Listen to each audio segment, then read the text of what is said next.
Hello दोस्तों, कैसे हैं आप सब। एक बार फिर से स्वागत है आपके अपने यूट्यूब चैनल एन एग्ज़ाम में।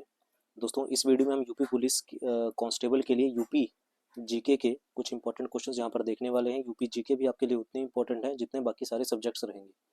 तो यूपी जीके के कुछ इंपॉर्टेंट क्वेश्चंस एमसीक्यूज यहाँ पर हम अटेम्प्ट करेंगे। तो वीडियो के अंत तक आप जरूर देखिएगा। वीडियो पसंद आए तो इसे लाइक, शेयर और चैनल को सब्सक्राइब करना मत भूलिएगा। तो चलिए शुरू करते हैं और पहला क्वेश्चन हम यहाँ पर देखते हैं क्या रहने वाला है। तो सबसे पहले क्वेश्चन की ओर आते हैं। सबसे पहला क्वेश्चन आपको स्क्रीन पर दिखाई दे रहा है। इसमें बोला गया है कि आगरा की प्रसिद्ध मोती मस्जिद का निर्माण किसने किया था। तो आगरा में who built the famous Moti Masjid इन आगरा। तो आगरा में जो प्रसिद्ध मोती मस्जिद है उसका निर्माण किसने करवाया था, ये आपको बताना है। तो ये निर्माण करवाया था किसने, आपका ऑप्शन नंबर सी हो जाएगा, शाहजहां ने ये निर्माण करवाया था। तो मोती मस्जिद जो थी वो शाहजहां के द्वारा बनाई गई थी। और इस मस्जिद को बनने में टोटल जो समय लगा था वो लगा था कितने साल का, 4 साल का इसमें समय लगा था। ठीक है। और आगे बात करते हैं, नेक्स्ट क्वेश्चन की ओर आते हैं।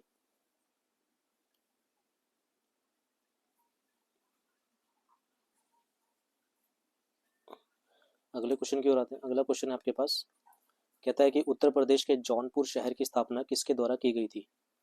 तो उत्तर प्रदेश के अंदर जो जौनपुर शहर है उसकी स्थापना किसके द्वारा की गई थी, ये की गई थी फिरोज शाह तुगलक के द्वारा। तो फिरोज शाह तुगलक ने उत्तर प्रदेश के जौनपुर शहर की जो की थी, क्या की थी, स्थापना की थी। तो ऑप्शन नंबर ए हमारा करेक्ट हो जाएगा। अगले क्वेश्चन की ओर आते हैं। अगला क्वेश्चन है मेरे पास, किस सूफी संत को मोहब्बत इलाही कहा जाता है। कौन से सूफी संत हैं जिसे मोहब्बत करें महबूब इलाही कहा जाता है। कौन सूफी संत हैं जिसे महबूब इलाही कहा जाता है। तो ये हैं आपके पास option number D, Sheikh Nizamuddin Auliya. तो शेख निजामुद्दीन औलिया को महबूब इलाही के नाम से जाना जाता है। ऑप्शन नंबर डी आपका करेक्ट हो जाएगा। अगले क्वेश्चन की ओर आते हैं। अगला क्वेश्चन है यूपी जीके से, 1194 में चंदावर के युद्ध में मोहम्मद गौरी ने किसे पराजित किया था। तो 1194 के चंदावर के युद्ध में मोहम्मद गौरी ने किसे पराजित किया था, ये आपको बताना है। तो ये किया था किसे, आपका ऑप्शन नंबर बी करेक्ट हो जाएगा। किसे पराजित किया था, जयचंद को पराजित यहाँ पर किया था। 1194 चंदावर की लड़ाई में जयचंद को मोहम्मद गौरी ने हरा दिया था। ठीक है। अगले क्वेश्चन की ओर आते हैं। अगला क्वेश्चन है आपके पास, मोहम्मद बिन तुगलक ने अपनी राजधानी दिल्ली से कहाँ स्थानांतरित की थी। तो मोहम्मद बिन तुगलक ने अपनी राजधानी दिल्ली से कहाँ पर स्थानांतरित करी थी। तो मोहम्मद बिन तुगलक ने अपनी जो राजधानी थी वो दिल्ली से, आपका ऑप्शन नंबर ए करेक्ट हो जाएगा, दौलताबाद से, दौलताबाद जो थी वो स्थानांतरित करी थी। ऑप्शन नंबर ए करेक्ट हो जाएगा इसका। तो मोहम्मद बिन तुगलक ने अपनी राजधानी जो थी वो दिल्ली से दौलताबाद जो थी वो स्थानांतरित करी थी। अगले क्वेश्चन की ओर आते हैं। अगले क्वेश्चन में कहता है, किस राज्य के शासक के निर्वासन को शरीर से प्राण निकल गया कहा गया था। किस राज्य के शासक, किस राज्य का नाम बताना है कि शासक के निर्वासन को शरीर से प्राण निकल गया कहा गया था।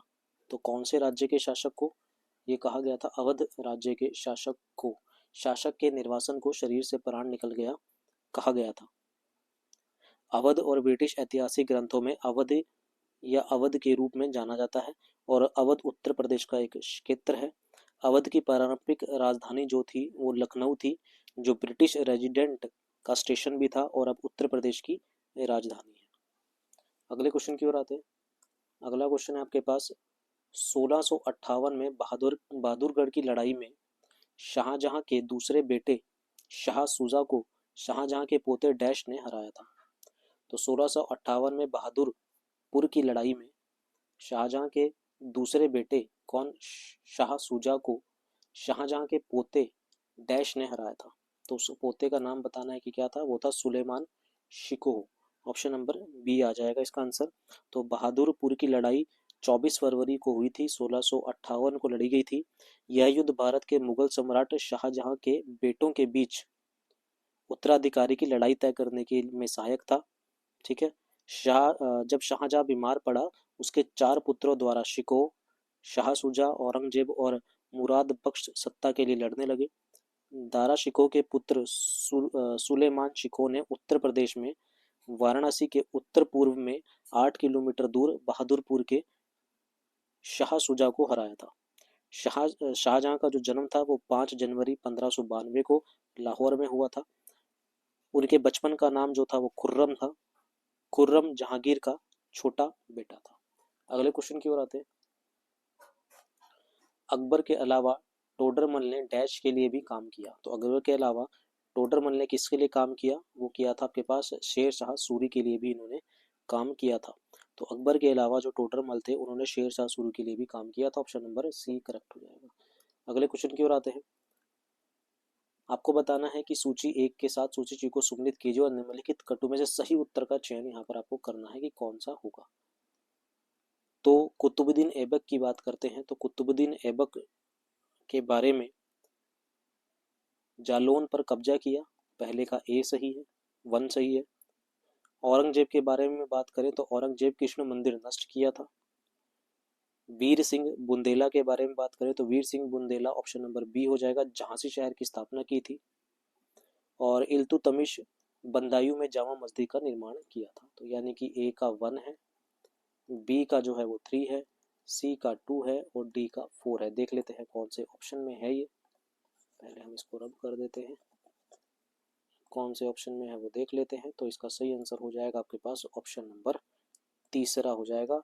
ए का 1, बी का 3, सी का 2 एंड डी का 4। अगले क्वेश्चन की ओर आते हैं। अगला क्वेश्चन आपके पास है, जियाउद्दीन बर्नी किस काल के थे? तो जियाउद्दीन बर्नी जो थे वो किस काल के थे? तो वो आपके पास दिल्ली सल्तनत, ऑप्शन नंबर ए आपका आंसर हो जाएगा। मोहम्मद बिन तुगलक और फिरोज शाह के शासनकाल के दौरान जियाउद्दीन बर्नी आधुनिक उत्तर भारत में दिल्ली सल्तनत के एक मुस्लिम राजनीतिक विचारक थे। तो ऑप्शन नंबर ए करेक्ट हो जाएगा। तो दोस्तों ये थे छोटी वीडियो थी यूपी जीके के 10 इंपॉर्टेंट क्वेश्चन। इसी तरह से और इंपॉर्टेंट क्वेश्चंस भी हम आपके लिए लेके आएंगे जीके के। अगर आप चाहते हैं कि नंबर ऑफ क्वेश्चंस जो है वो बढ़ाए जाएं इसी तरीके से, तो प्लीज़ वीडियो को ज़्यादा से ज़्यादा शेयर कीजिएगा, लाइक ज़रूर कीजिएगा और चैनल को सब्सक्राइब नहीं किया है तो चैनल को सब्सक्राइब जरूर कीजिएगा यूपी जीके की तैयारी के लिए। अभी के लिए इतना ही रखते हैं, मिलते हैं नेक्स्ट पार्ट में। Thank you very much.